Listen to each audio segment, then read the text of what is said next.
Muy buenos días a todos y bienvenidos a este desayuno que tenemos la satisfacción de contar con María Dolores Dancausa.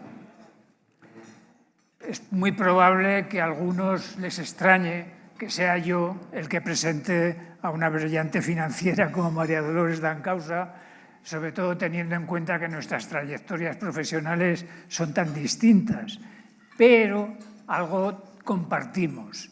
Compartimos patronato en la Fundación CEDE, compartimos patronato en la Fundación Creciendo, donde Bankinter tiene un protagonismo espectacular. Los dos somos de Burgos, castellanos, y eso también une. Además, los dos hemos estado participando en actividades que nuestros amigos burgaleses nos solicitaban para ayudarles en algunas iniciativas. María Dolores se licenció en Derecho en el Colegio Universitario San Pablo CEU, que pertenece a una asociación a la cual pertenece el Colegio Mayor Pío XII, que es donde yo residía mientras hacía la carrera. Y esa asociación, que nos incluye a ambos, era una asociación con unos principios muy sólidos, muy sociales y que estoy seguro que ambos nos han impactado. Después de licenciarse en Derecho, pues María Dolores realiza un Advanced Management Program en la Escuela de Negocios INSEAD en Fontainebleau y ha hecho diversos programas de dirección en la Harvard Business School. Todo su desarrollo profesional ha tenido lugar en el sector financiero, primero en el Banco Exterior y luego en Bankinter. Cuando en 1994 se crea Línea Directa Aseguradora, María Dolores se incorpora como secretaria general y secretaria de su consejo, hasta el 2008, que es nombrada consejera delegada de esta compañía. En 2 años asciende a consejera delegada de Bankinter del grupo y mientras es consejera delegada de Bankinter continúa siendo consejera delegada de Línea Directa Aseguradora hasta que esta compañía sale a bolsa en el año 2021. Y durante esta etapa, además, era presidenta de varias compañías del grupo como son EvoBanco, Bankinter Consumer Finance, Bancar, Bankinter Global Services. Estuvo 13 años y medio con esta responsabilidad ejecutiva y en marzo del 2024 deja la responsabilidad ejecutiva y pasa a ser presidenta del Consejo de Administración de Bankinter. Además, María Dolores es consejera externa independiente de Acciona y presidenta de su Comisión de Nombramientos y Retribuciones desde el año 2021. Y desde el año 2024 es consejera externa independiente de Puig Sociedad Anónima y miembro de su comisión de auditoría. Y además María Dolores ha sido desde el 2013 hasta el 2018 consejera externa independiente de la firma británica Esure Insurance Limited, que es una de las compañías aseguradoras más importantes del Reino Unido. Podíamos hablar mucho más sobre la historia y la biografía de María Dolores, que es muy rica, pero creo que lo importante es el diálogo que va a mantener, conducido por Pau Herrera, secretario del patronato de la Fundación CEDE. Si alguno desea realizar alguna pregunta, lo puede hacer a través de los formularios que hay encima de la mesa. Y únicamente me queda agradecer a los patrocinadores, a Deloitte y a Veolia, el que hayan colaborado para la celebración de este evento. Nada más, muchísimas gracias. Muchas gracias, Julio.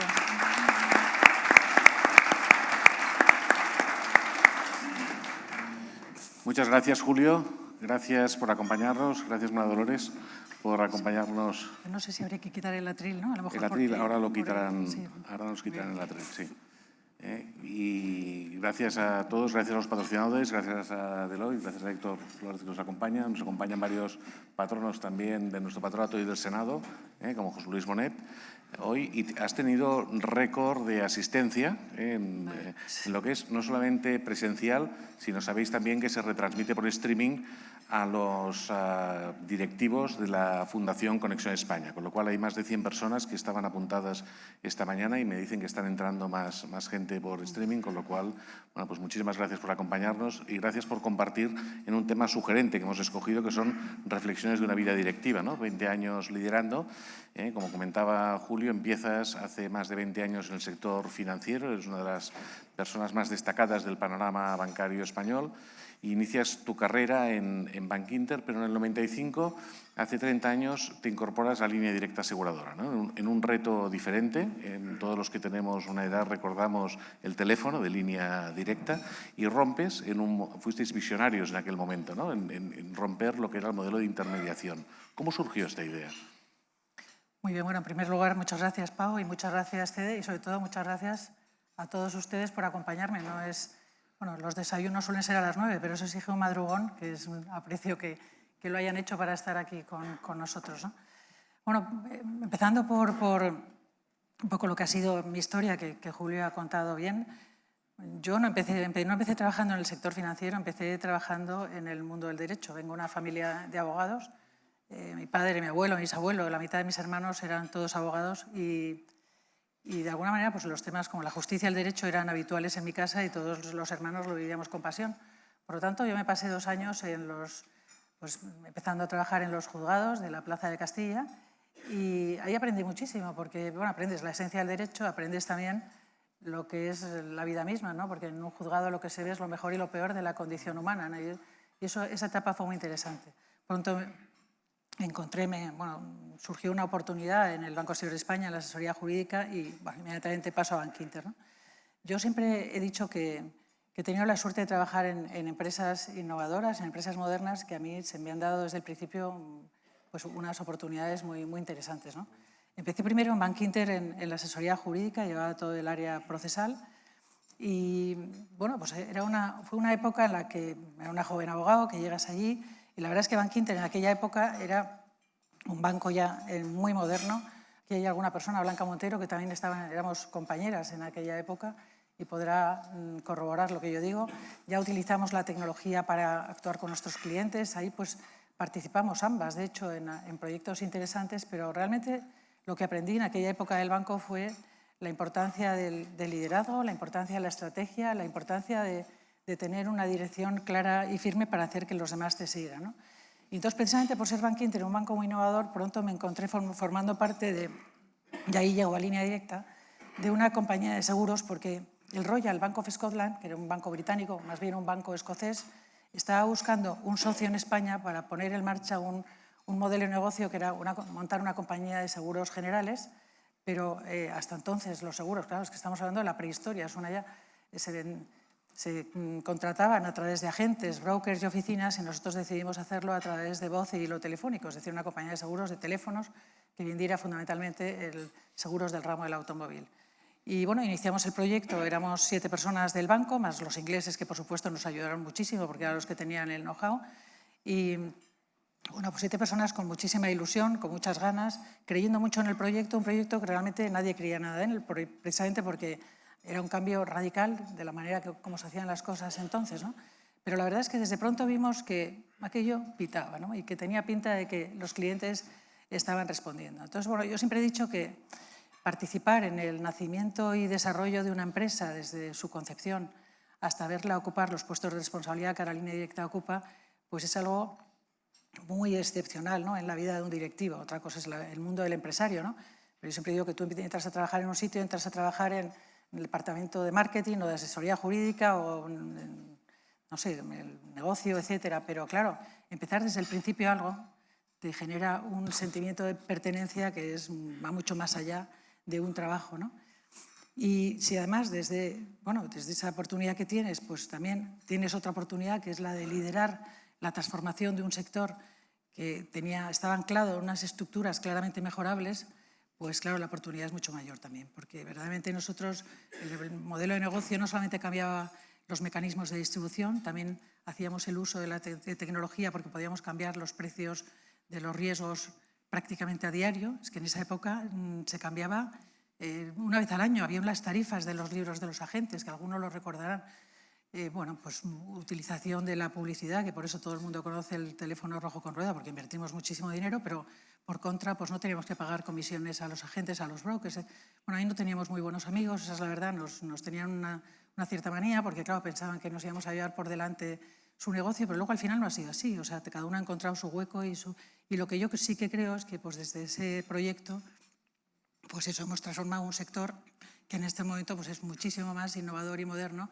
Y bueno, para mí pues fue una experiencia profesional, como se pueden imaginar, impresionante, ¿no? Que me formó una barbaridad y luego he tenido también la suerte de participar y verla salir a bolsa en abril del año 2021, lo cual todavía te hace mucha más ilusión. Bueno, y ahí tengo que decir que tenía un poco el corazón partido, ¿no? Porque por un lado yo estaba de consejera delegada del banco y bueno, Línea Directa nos aportaba a las cuentas unos ingresos y un beneficio interesante y por otro lado era como parte de lo que podía ser mi hijo, ¿no? Pero claro, sacar la bolsa supone pues, realmente ver el valor tangible que esa inversión ha tenido para el banco y para sus accionistas. O sea que bueno, que no pudo ser más redondo. No, pues empezasteis 7 personas y en esta lección de liderazgo que comentabas antes, ¿cómo adaptasteis la mentalidad de los equipos? Pues esto fue un cambio disruptivo en todo lo que fue la forma de trabajar en un momento en el sector asegurador, ¿no? ¿Qué lecciones sacas de aquel momento en cambiar en un modelo tan tradicional, ¿no? Basado en un sistema de distribución como muy estándar? ¿Qué lecciones? Bueno, pues yo creo que, a ver, lo más importante es que éramos pocas, que luego fuimos, por supuesto, se fue contratando a más gente. Y yo creo que era un equipo de personas enormemente entusiasta, con una gran orientación a resultados, con muchísima sensibilidad a las personas, porque claro, una compañía donde el 80% de la plantilla son operadores telefónicos, pues tienes que saber muy bien la gestión de ese mundo, que es muy diferente al de cualquier otro puesto de trabajo. Son puestos de trabajo duros, estresantes, donde tienes que atender muchas llamadas muy desagradables. Y realmente, bueno, pues estamos muy volcados en la gente. Yo creo que ese equipo muy orientado a resultados, con esa sensibilidad a las personas y luego, por otro lado, que además desde el primer momento supieron entender que el éxito de la compañía pasaba por dar unos precios muy baratos, pero con una gran calidad de servicio. Es decir, nosotros no queríamos ser una low cost al uso, sino que, y eso, bueno, pues ahí está un poco el éxito de lo que ha sido Línea Directa, ¿no? En el 2010 te incorporas como consejera delegada de Bankinter, incorporas al banco en un momento donde estaba toda la crisis financiera de la banca, 2011, la intervención de Bankia, etc. ¿Cómo lo hiciste para convertir Bankinter en un referente? No eran momentos fáciles para la banca, momento de transformación. ¿Cuáles fueron los primeros pasos? Bueno, así fue. O sea, en octubre del año 2010, me llamaron del Consejo de Administración para proponerme que fuera la consejera delegada de Bankinter, con el mandato de iniciar una nueva etapa de crecimiento, ¿no? Y bueno, esto para mí era un salto de gigante, ¿no? Y un reto que verdaderamente, pues, en fin, en ese momento lo veía enorme, porque además yo estaba, bueno, no llevaba todavía 3 años como consejera delegada de Línea Directa. Y yo me encontraba feliz en una compañía que había contribuido a nacer y a desarrollarse, en un sector como era la industria aseguradora, donde me manejaba con soltura, con un equipo humano que ya éramos pues, casi 1.500 personas en Línea Directa que me seguía y con la que tenía unas relaciones fantásticas, porque además conocía a todos, porque yo veía a todo el mundo que entraba y que salía, todas las políticas de recursos humanos y gestión de personas fueron muy importantes y a mí me enseñaron muchísimo en la vida, ¿no? Y por tanto, pues claro, me llaman para llegar a Bankinter y me quedé pues al principio bastante sorprendida, ¿no? Porque yo pensaba que tenía cuerda para rato en Línea Directa. En ese momento ya Línea Directa era 100%, porque lo que se me ha olvidado decir es que fuimos 50%, una compañía inglesa, 50% Bankinter hasta el año 2009, que fue el año en el que el Royal Bank of Scotland quebró y entonces Bankinter compró el 50% que no le pertenecía. Bueno, por supuesto, no me planteé decir que no, porque yo creo que en la vida estas cosas no puedes decir que no. Todo lo que había aprendido, pues eso sí, en INSEAD y en estos sitios no te sirve aplicar, no tienes que tal, de la cabeza fría, hablar en tus condiciones. Bueno, no hice nada, dije que sí sobre la marcha. Y había dos razones fundamentales, ¿no? La primera de ellas era pues, un sentido de lealtad Sí, un sentido de lealtad, la verdad, hacia las personas que habían confiado en mí en el pasado, fundamentalmente pues, Jaime Botín y Alfonso Botín, yo lo digo porque fue así, ¿no? Que fueron quienes me llamaron para pedírmelo. Y por otro lado, yo pensé que tenía que estar allí, ellos me habían tenido confianza en mí en el pasado y creí que tenía que estar allí donde ellos creían que yo podía contribuir más, ¿no? Pero también confieso que había como otra razón adicional, ¿no? Que es esa razón de lo que llamamos las metas trascendentes, ¿no? Algo más que va más allá del poder, del dinero y la gloria, ¿no? Y yo esa meta la encontraba en la contribución que pensé que desde Bankinter podíamos hacer para devolver la confianza al sector financiero español, que estaba entonces muy vilipendiado y que lo sigue estando, o sea que ahí no tuve ningún éxito, ¿no? Pero sí que creí que, bueno, pues que el banco por sus características era algo diferente y que nosotros podíamos jugar un papel más allá de lo que podía ser nuestra dimensión como banco, ¿no? Y bueno, pues allá que me fui. La verdad es que los comienzos no fueron muy fáciles porque, como es natural, el equipo de dirección tampoco me recibió con mucho entusiasmo.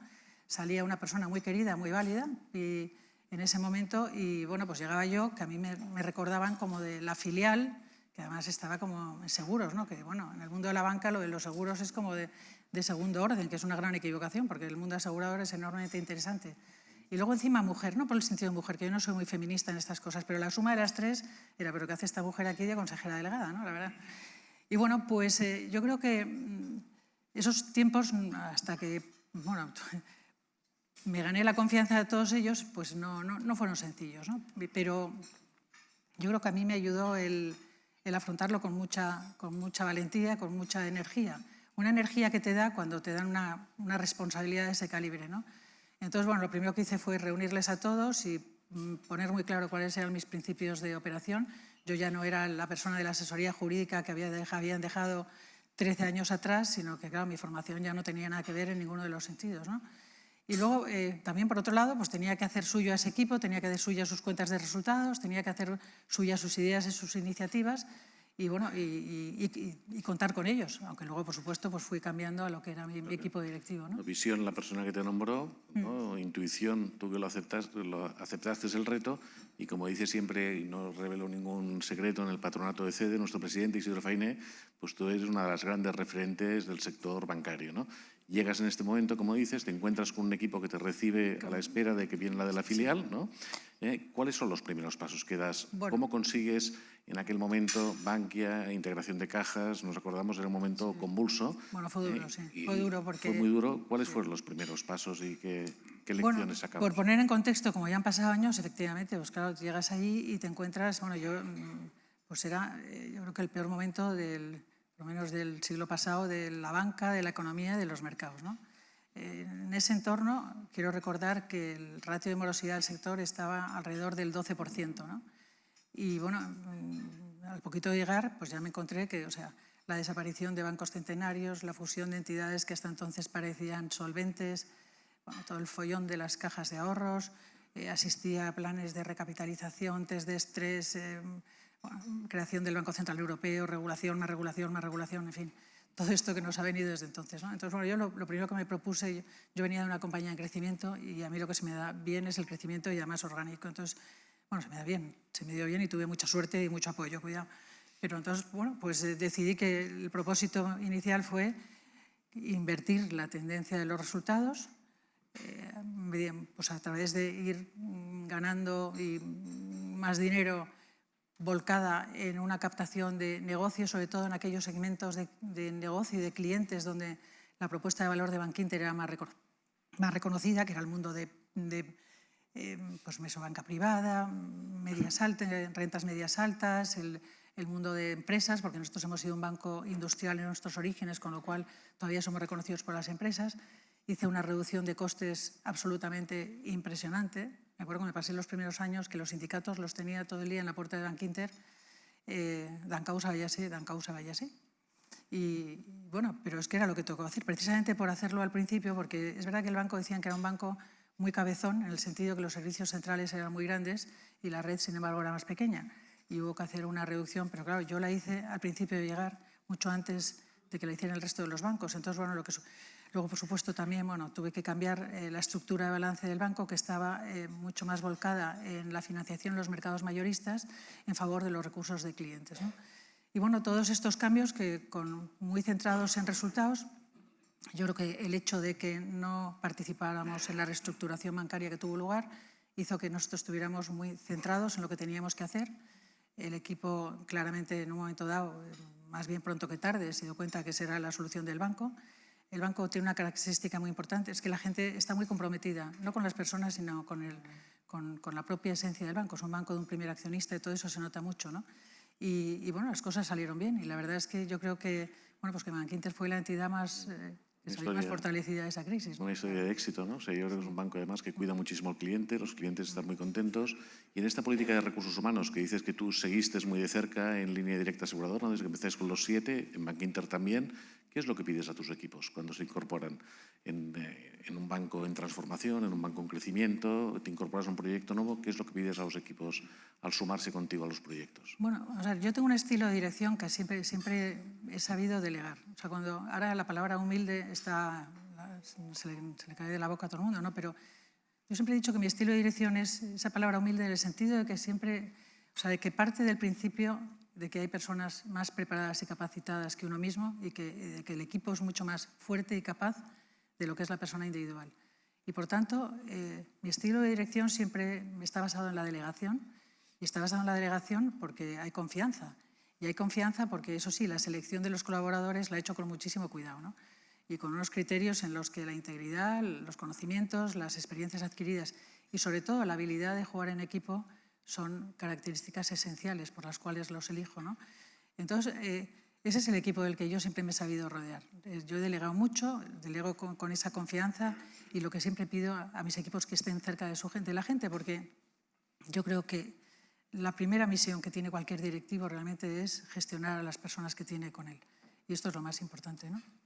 Como CEO de Bankinter has tenido también y has asumido otras responsabilidades, presidenta del Consejo de diversas sociedades del grupo como Evo Banco, Bankinter Consumer, Adbank, Global Service, diferentes sociedades que te han brindado una visión integral, no solamente del grupo, sino de su negocio en conjunto.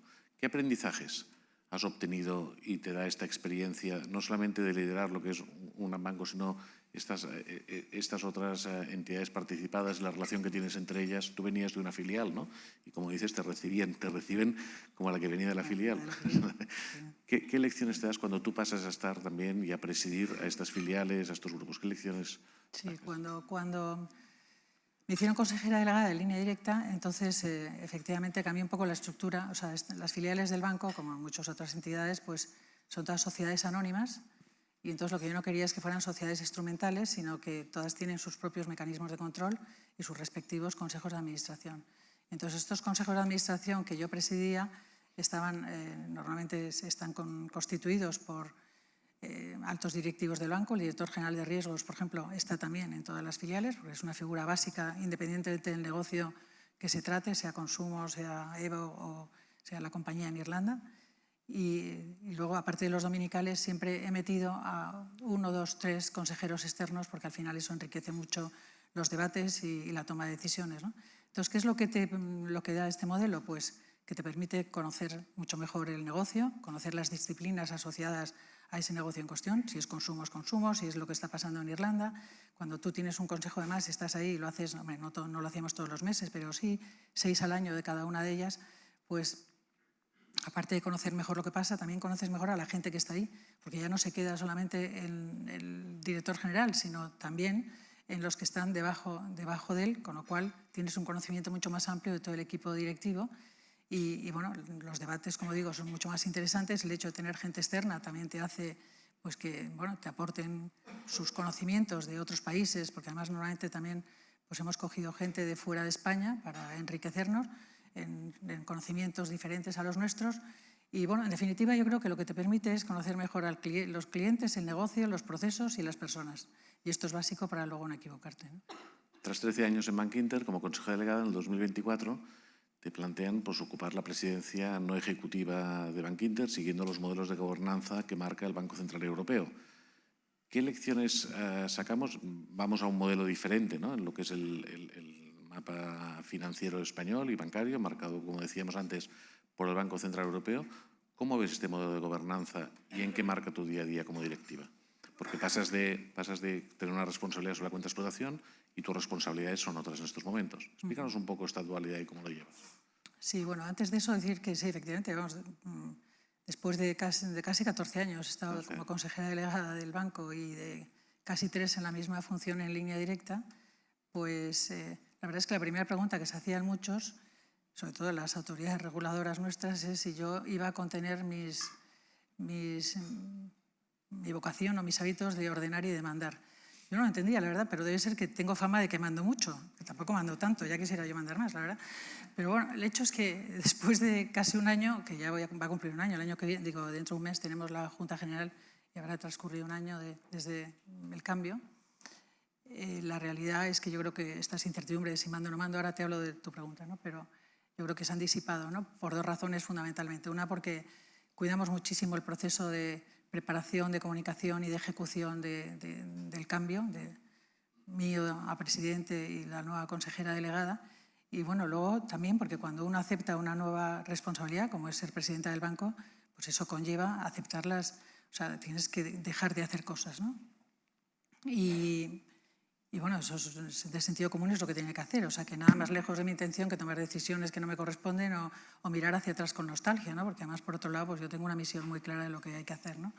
Entonces, bueno, yendo ahora a tu pregunta, a ver, yo creo que este tema de la separación de roles yo creo que es conveniente. O sea, es conveniente en el sentido que es beneficioso en cuanto a prácticas de gobernanza.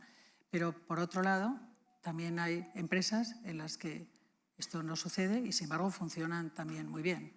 O sea, quiero decir que yo creo que depende de la situación particular de la empresa, depende del momento en el que se encuentra, depende de muchos otros factores, ¿no? Pero eso sí, aislando todo ello, por regla general, el que la línea ejecutiva esté separada de los mecanismos de control, pues a mí me parece que es una buena práctica de gobernanza. Pero, como digo, hay empresas en las que, además yo estoy participando en alguna de ellas, donde la figura del presidente y del consejero delegado es la misma y funcionan espectacularmente bien. Y hace pocos años esta era la norma general y no había problemas y nadie se escandalizaba por ello. Ahora la tendencia es la contraria y bueno, a mí me parece que también es correcta, ¿no? Pero, como digo, no tengo una visión, digamos, esto es lo bueno y esto es lo malo, ¿no? Yo creo que dependiendo de... Hay una tendencia a nivel europeo marcada por el regulador en este caso, entonces, pues... Por supuesto. ¿En qué cambia tu día a día? Porque mucha gente no pensaba que tú dejaras, tú decías, entre comillas, mandar, ¿no? De tener esta función más ejecutiva. Tú pasas a tener nuevas funciones ahora como presidenta. ¿Cómo repartes con la consejera delegada que de alguna forma había trabajado, era una persona de tu equipo? ¿En qué consiste este nuevo rol? Bueno, en primer lugar, decir, vamos a ver, el cambio me costó. O sea, he tenido que aprender todo lo relacionado con la gestión del cambio, ¿no? Porque, bueno, cuando dejas atrás una responsabilidad de las que engancha, y normalmente estas son aquellas que van asociadas a tener una alta capacidad de decisión, y yo he tenido una alta capacidad de decisión, pues el esfuerzo todavía es mayor, ¿no? Aunque el cambio sea deseado, o sea, aunque creas que es positivo, aunque creas que es bueno para la empresa y también para ti, que llevas ya muchos años y que necesitas cambiar, ¿no? Pero la verdad es que el cambio cuesta, ¿no? Porque al final dejas algo atrás que te gusta y, bueno, sí, coges otras cosas, pero yo creo que no nos han enseñado a gestionar las normas y, o sea, todas esas fases, ¿no? que lleva consigo ese cambio, ¿no? Bueno, a lo mejor si nos las han enseñado, la verdad es que no las hemos prestado atención cuando estás en la cúpula de una empresa, ¿no? Luego hay otra cosa que digo también, y es que o sea, al final tú tienes muy racionalizado el cambio. Yo sabía perfectamente que esto iba a pasar, etcétera, pero siempre digo, y se lo digo ahora que hemos hecho cambios también en el primer nivel del banco, que una cosa es la razón y otra cosa es el corazón. Y la razón tú la controlas y sabes que viene, que es bueno, tal, pero el corazón va por otro lado. Claro, cuando de repente de un día para otro te encuentras en otro sitio, en otro despacho. En mi caso me han puesto en un palacete que parezco la reina Isabel II, que se cae ahí, cuando estaba en el edificio moderno de Moneo, donde ya el banco, y además es lo que tiene que ser, sigue su vida, sigue su curso, pero tú ya no formas parte de él. Y has estado hace 4 días mandando y mandando mucho. Bueno, pues todo esto es un pequeño shock. Entonces, esa parte emocional, la verdad, a mí me costó, sí me costó. Bueno, pero dicho lo cual, pasé unos meses un tanto desorientada diciendo, ¿ahora qué hago con mi vida? Pero ahora, sin embargo, tengo que decir que estoy encantada. Estoy encantada porque tengo una misión clara, un propósito claro. Me he metido muchísimo en los temas del Consejo. He cambiado cosas de mi visión de los consejos de administración y además hago unas actividades muchísimo más enriquecedoras en ciertos aspectos y me he quitado la presión de la cuenta de resultados, con lo cual estoy encantada, claro, ahora. Pero al principio pues no fue tan fácil. Muy bien. Esa es la verdad. La diferencia entre la razón y el corazón. Me ha gustado mucho esta lección que nos das hoy. Desde fuera de la banca, en el 2024 pasas a formar parte de una serie de consejos. O sea, tu experiencia, tu trayectoria sirve para que muchas compañías te llamen y que quieran que estés con ellos como consejera independiente y muy particularmente en compañías familiares, Acciona, Puig, o sea, te estás especializando quizás como consejera en este tipo de compañías. ¿Cuál es tu papel como consejera independiente en estas compañías? ¿Qué es las lecciones que de alguna forma aprendes? Bueno, a ver, en primer lugar decir que la experiencia no solamente en estas dos compañías que soy consejera independiente, sino también la que tuve en la compañía británica aseguradora, que eso fue del año 2014 al 2018, pues han sido para mí una fuente de conocimientos excepcional, me han enriquecido muchísimo como profesional y bueno, no tengo más que agradecimiento, ¿no?, por todo lo que he aprendido y que creo que también ha sido muy útil para luego pues implantar cosas buenas en el banco y viceversa, ¿no? O sea que yo creo que es algo enormemente interesante. Déjame que te haga una mención antes de contestarte de cada una de ellas, ¿no?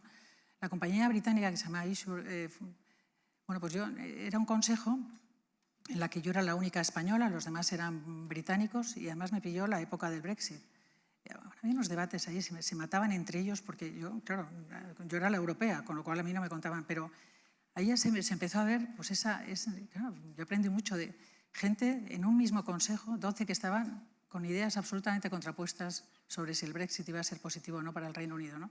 Bueno, pues esto es una enseñanza de vida. Luego hablaremos un poco de esto. Igual muchos se arrepienten, ¿no?, de aquellos, deben recordar aquellos ahora, consejos. No se lo he vuelto a preguntar, la verdad, pero posiblemente casi todos ellos, ¿no?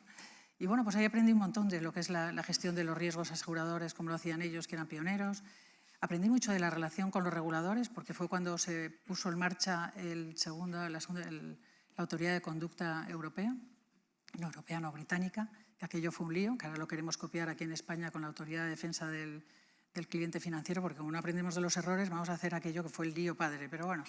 Y, en fin, pues aprendí un montón de cosas, ¿no? Luego tengo la suerte de formar parte del Consejo de Acciona, que es una empresa absolutamente espectacular, que opera en muchos países del mundo, en muchos sectores, porque está en infraestructuras, en renovables, en inmobiliaria, en la parte de cultura, tiene Bestinver, o sea que es una empresa con unas prácticas de gobernanza impresionantes, una empresa de ingenieros que a mí desde luego me está enseñando mucho y que además está liderando todo lo que es la transición a las energías limpias. Una empresa donde además todos los criterios de ESG llevan trabajando en ellos muchísimos años y de verdad que es una empresa impresionante.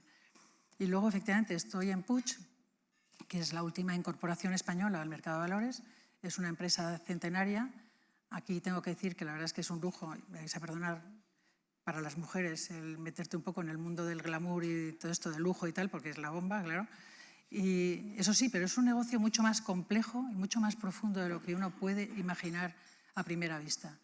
Es una compañía centenaria, como yo creo que sabéis casi todos vosotros, y también ha estado funcionando, es una compañía familiar, pero funcionando como si estuviera en bolsa desde hace muchísimos años, desde que estaba ya el padre del actual presidente, y bueno, desde luego pues también todo lo que es una compañía muy internacional, el consejo es absolutamente internacional y también pues estoy aprendiendo mucho, ¿no? Entonces tú decías, sí, son empresas con unas características muy comunes. Familiares, cotizadas. Familiares, ¿no? Sí, efectivamente. Todas han sido fundadas por grupos familiares, mantienen la mayoría en el capital.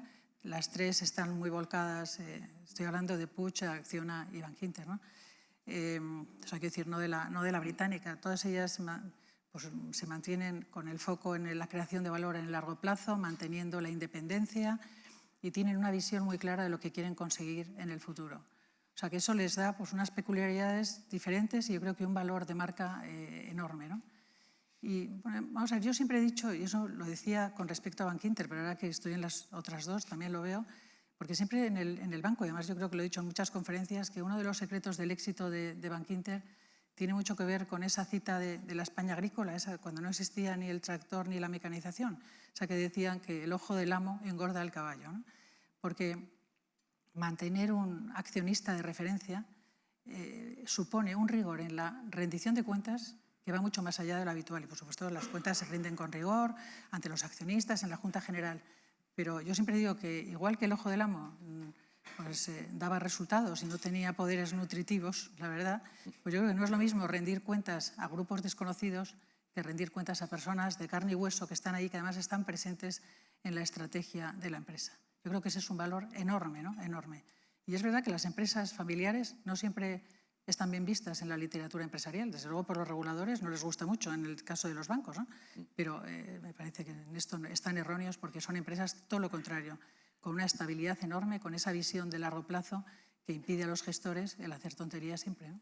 Y la simbiosis de incorporar consejeros independientes que vienen de sectores diferentes, ¿no? En compañías familiares lo estamos viendo cada vez más, ¿no? Que se están profesionalizando los consejos, donde la familia quiere tener pues, gente que les aporte su visión. ¿Cómo valoras estos procesos y cuáles serían para ti las claves a la hora de escoger estos consejeros independientes? Las familias o estos empresarios que se planteen pues, crear este consejo desde tu visión, desde tu atalaya, ¿qué les aconsejarías que buscaran? ¿Qué tipo de perfiles? Sí, a ver, vamos a ver. Yo creo que las empresas que yo estoy, claro, ya son empresas que están cotizadas, con lo cual los consejos de administración y todas las mejores prácticas de gobernanza existían desde hace mucho tiempo, ¿no? O sea, yo creo que aquí la figura del consejero independiente es similar a la que pues, sea una empresa familiar o no lo sea. Realmente, tal y como yo lo entiendo, y a lo mejor aquí hay otras personas que piensan distinto, pero o sea, yo creo que ahí lo que aportas es una visión externa y objetiva. Tienes que intentar impulsar y promover que se implementen prácticas de buena gobernanza, si es que no existen, que en este caso, desde luego, en el mío ya estaban. Y luego, pues por otro lado, haces una supervisión adecuada de la gestión, eso sí, siempre en el interés de todos los accionistas, no solamente de los mayoritarios, ¿no? O sea, yo creo que ser imparcial, sentirte libre, que desde luego en mi caso, yo en todas las empresas nos sentimos, los que somos independientes, absolutamente libres, y desde luego los consejeros independientes que tengo en el banco son independientes y libres igualmente, pues eso es lo que tú puedes aportar, ¿no? Si yo, bueno, ¿qué puedo yo aconsejar a una empresa que quiera poner un consejo? Pues yo pondría el ejemplo de Bankinter, ¿no? O sea, en el Bankinter tenemos 3 consejeros dominicales, en este momento 7 consejeros independientes, que pronto van a ser 8, muy variados. Hay una enorme diversidad de conocimientos, de experiencias, de sectores de donde vienen, de edades.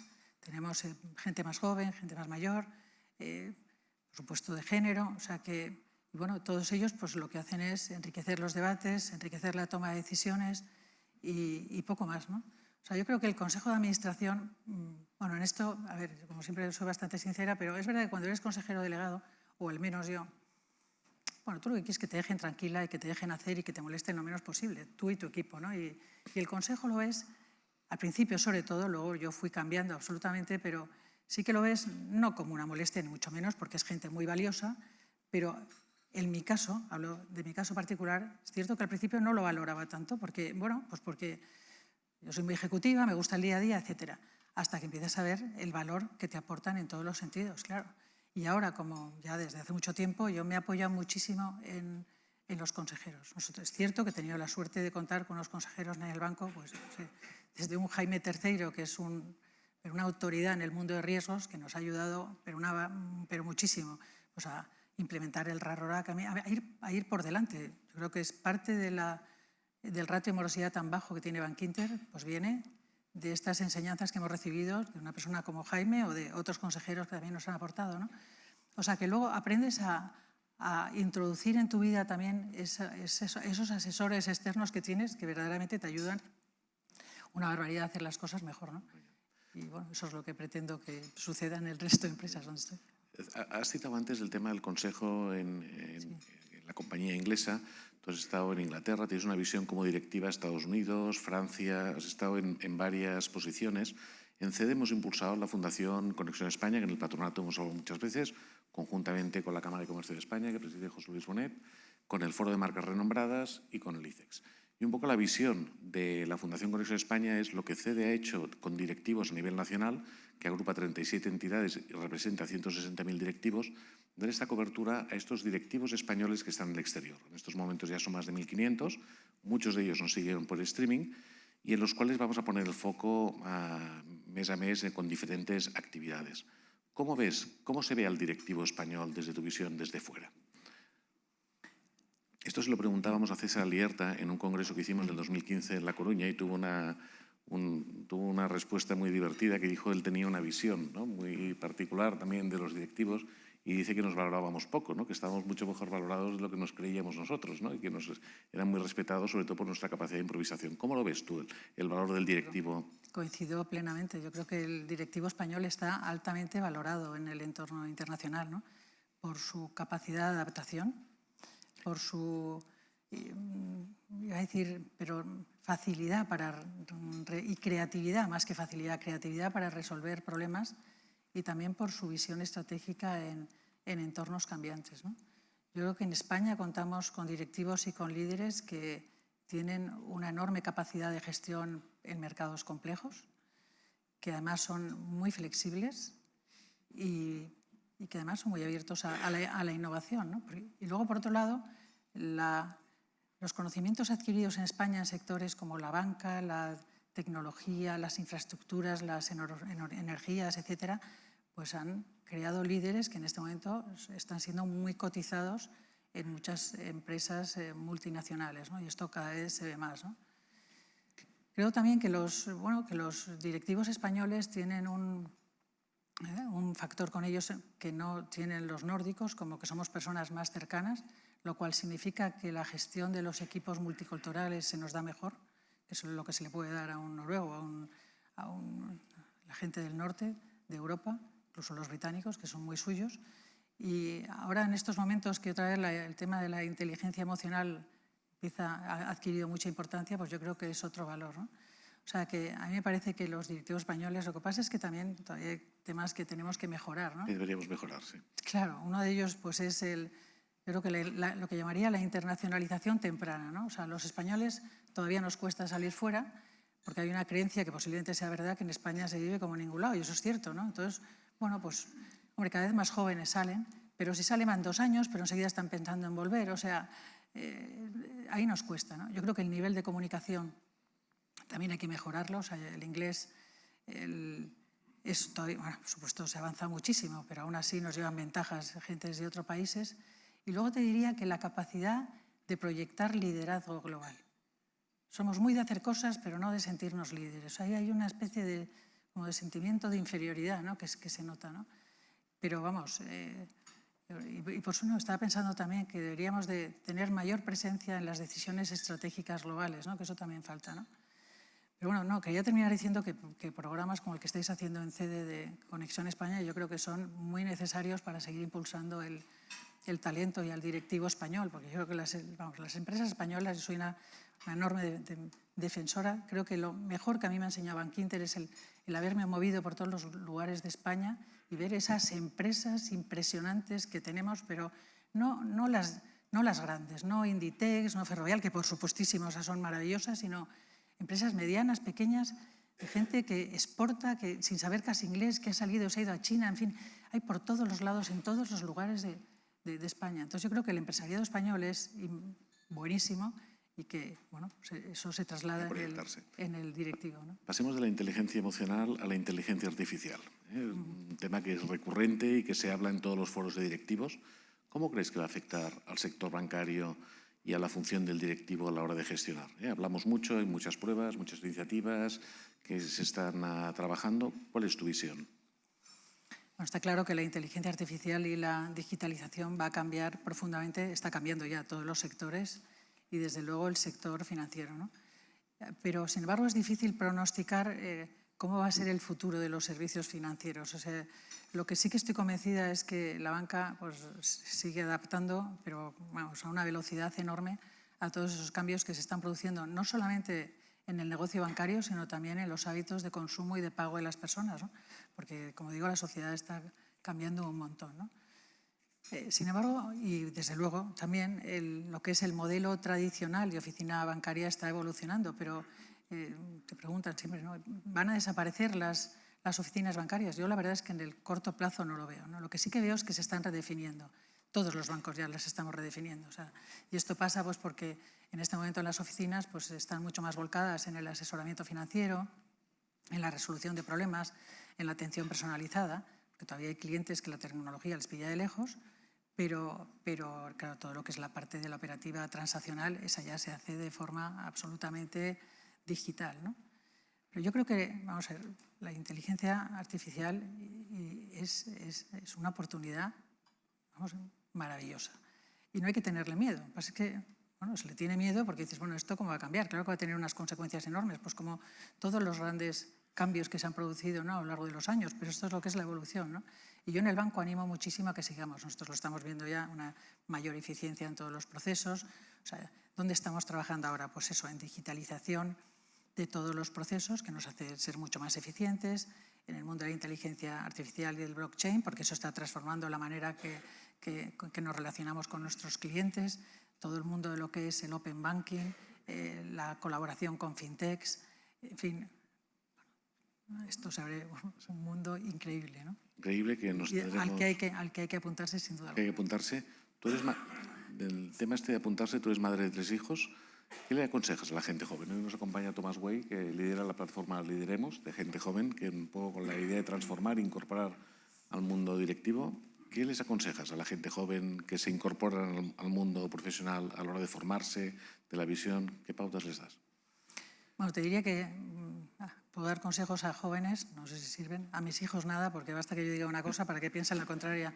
O sea, que he aprendido un poco tarde que lo mejor es decirles que sí y que ellos sigan su camino, porque si no, no te llevas más que disgustos. Pero bueno, dicho esto, no, yo siempre digo lo mismo, que hay que prepararse, que hay que conformar unas competencias y una formación muy sólida y que luego tienen que buscar un proyecto y un entorno donde se valoren esas competencias, ¿no? Esa ilusión y ese compromiso que uno tiene cuando termina la carrera y quieres iniciar tu vida laboral, ¿no? Porque al final uno se da cuenta que, bueno, para una empresa pues da igual que tú no encajes en ella, ¿no? Pero para la persona es demasiado importante que no falles en ese engranaje, ¿no? Y hay que saber que las oportunidades pues, no pasan llamando a la puerta, que hay que ser proactivo, inconformista y tener un punto de tenacidad para conseguir aquello que realmente te permita alcanzar tus metas, ¿no? O sea, al final, y luego yo creo que en la vida también es importante tener suerte, ¿no?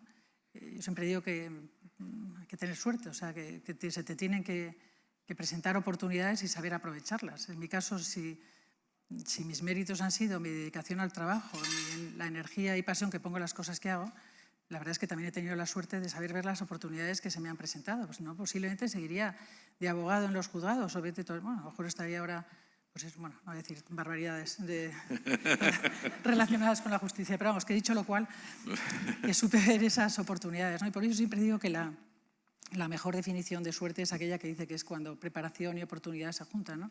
Lo que significa que cuanto más preparado estás, pues más oportunidades te surgen, ¿no?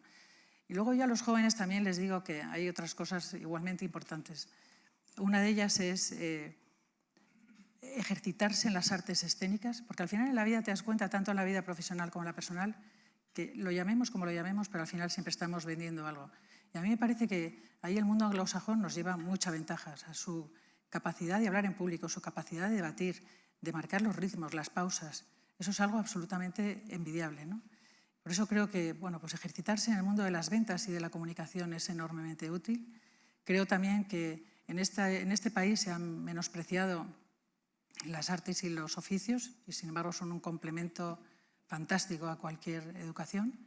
Y, por último, bueno, yo soy una obsesionada con el deporte y lo de mens sana in corpore sano creo que es absolutamente fundamental y, sobre todo, también para los jóvenes y no tan jóvenes, da igual, porque eso te supone oxigenación de ideas, de la mente, del espíritu, de la imaginación, y en el cansancio físico encuentras al final la energía mental pues, para continuar en el día a día, ¿no? O sea que... Tú eres un ejemplo, como citabas, empiezas como abogada, ¿no? Como derecho, pero luego haces una evolución en la carrera profesional, donde acabas en otros derroteros, ¿no?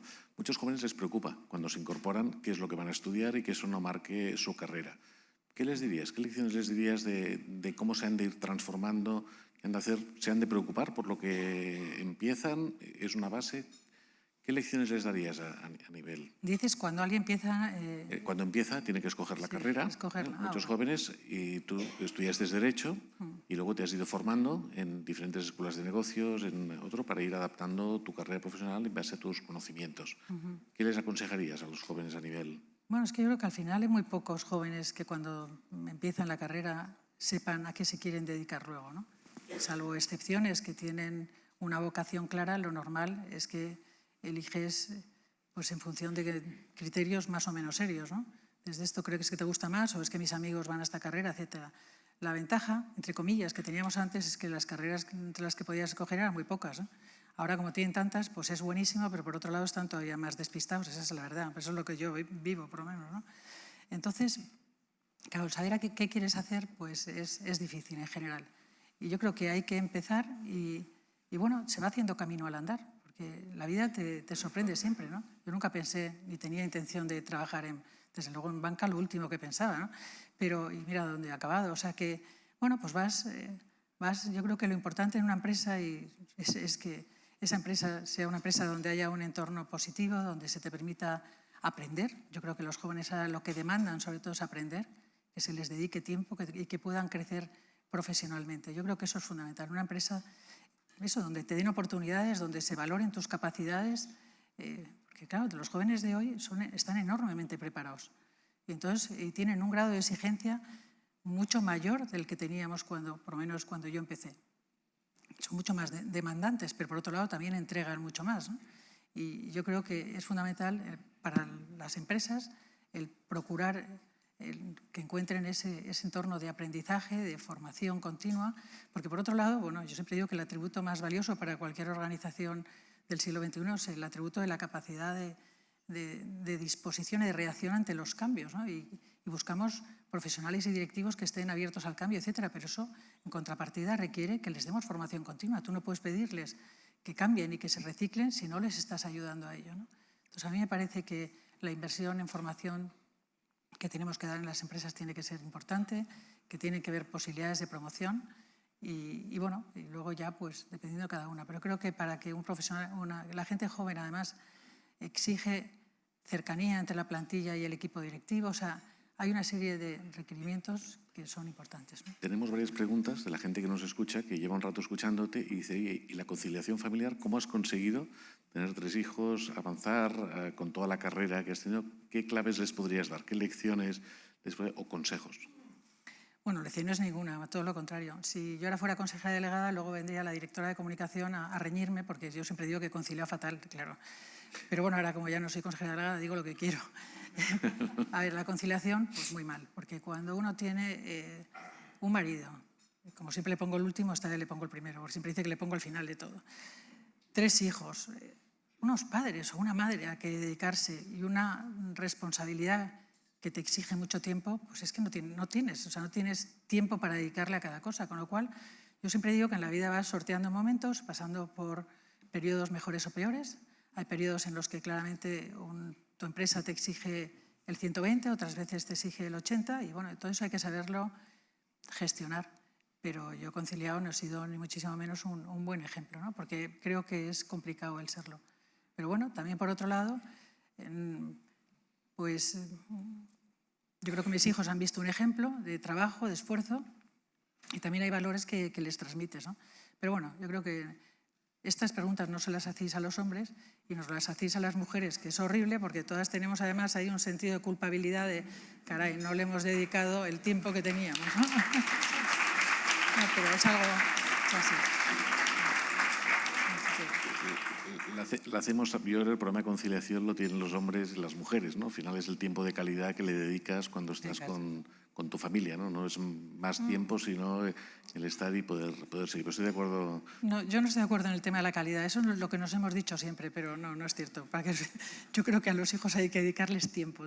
Es fundamental. Lo de la calidad nos lo hemos dicho toda la vida para quitarnos, ¿sabes? Y culpabilidades, pero la realidad es que yo creo que a los hijos hay que dedicarles tiempo. Posiblemente, bueno, las moviolas no sirven de nada, si tuviera que dar marcha atrás, posiblemente mi asignatura pendiente es haberles dedicado más. Uno de los temas que te digo, que te he preguntado porque había mucha gente en la sala que tenía la inquietud por conocer tu opinión.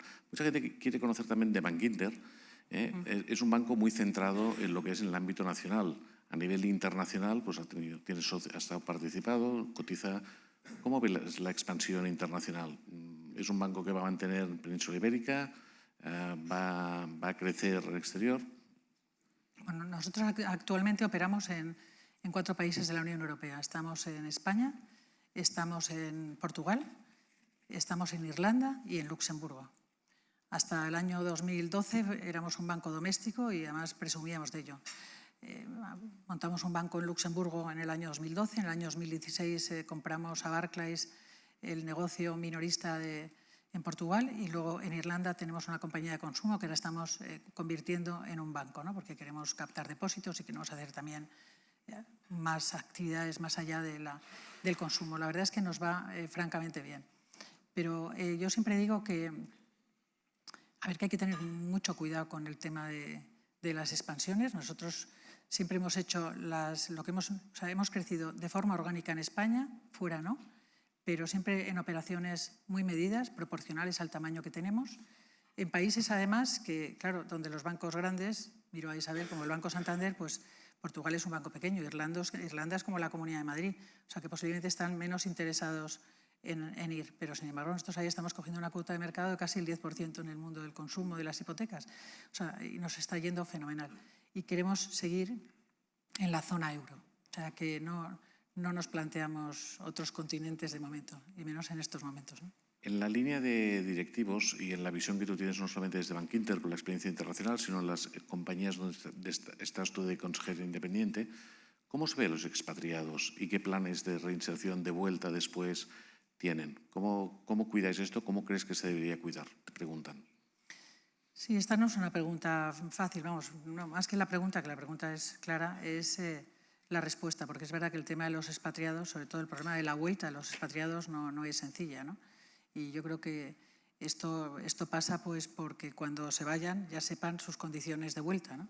Pero claro, entre que van y vuelven la vida cambia y las empresas cambian y los puestos se llenan. Entonces, bueno, pues esto es lo que ocurre muchas veces, ¿no? No, nosotros, vamos a ver, tenemos, y este es un principio mío, como yo siempre he pensado que el éxito de Línea Directa fue que el tener un socio español en España, es decir, porque los británicos, este mismo negocio que montaron, hablo de Línea Directa, de Direct Line, perdón, lo que montaron en España lo montaron en Italia, lo montaron en Alemania, también con el mismo nombre, Direct Line, etcétera. Sin embargo, solo tuvieron éxito en España, porque yo lo atribuyo en parte a que el equipo era local. Porque al final es fundamental tener un equipo local en el sitio donde vayas. Esa es mi opinión. Porque ellos son los que conocen el mercado, los que conocen las leyes, los que conocen a los reguladores y los que realmente dominan mucho más. Entonces, siempre he puesto equipos del país allá donde vamos. En Portugal hay un equipo portugués, hay un español que está en el equipo de dirección, pero el resto son portugueses. En Irlanda también son todos irlandeses. Y en Luxemburgo no, pero Luxemburgo aunque es un banco propio, pero en este momento solamente trabaja para clientes españoles. Y pues muchísimas gracias, María Dolores. Somos muy estrictos con el horario. Han quedado preguntas por contestar. Agradecer a los que nos acompañan y bueno, seguro que te volveremos a invitar para que podamos continuar la evolución esta que tienes a nivel directivo. Yo creo que nos llevamos pues una serie de lecciones y aprendizajes. El desayuno de hoy ha sido un lujo. Yo te conocía de haberte oído, de los patronatos, de lo que dicen. Siempre aportas. Una de las personas que os tengo que decir que no solamente como consejera independiente, yo la tengo de patrona y es una de las personas que aporta en cada reunión, que ves, que apoya, que es muy importante. O sea que muchísimas gracias por acompañarnos y hasta la próxima. Muchas gracias. Muchas gracias, Pablo.